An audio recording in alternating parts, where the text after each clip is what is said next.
इश्क मुश्किल ड्रामा तो आपने ज़रूर देखा होगा और उसका एपिसोड 25 ज़रूर देखा होगा, लेकिन उसमें कौन सी गलतियाँ हुई वो आपने कभी नोट न की। हमें ना आपको बताने के लिए कि उसमें कौन सी गलतियाँ हुई।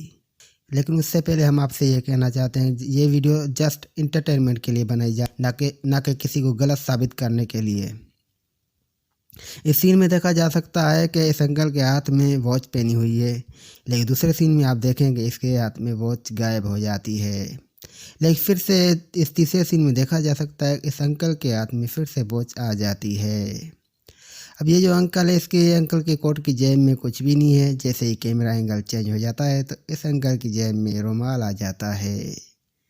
तो दोस्तों, आपको ये वीडियो कैसी लगी? अच्छी लगी तो इसको लाइक करें और एक प्यारा सा कमेंट करें। अगर आपने हमारे यूट्यूब चैनल को सब्सक्राइब नहीं किया तो सब्सक्राइब करें और ऐसी वीडियोस के लिए बेल आइकन प्रेस करना न भूलें और इस वीडियो को शेयर लाजमी करें।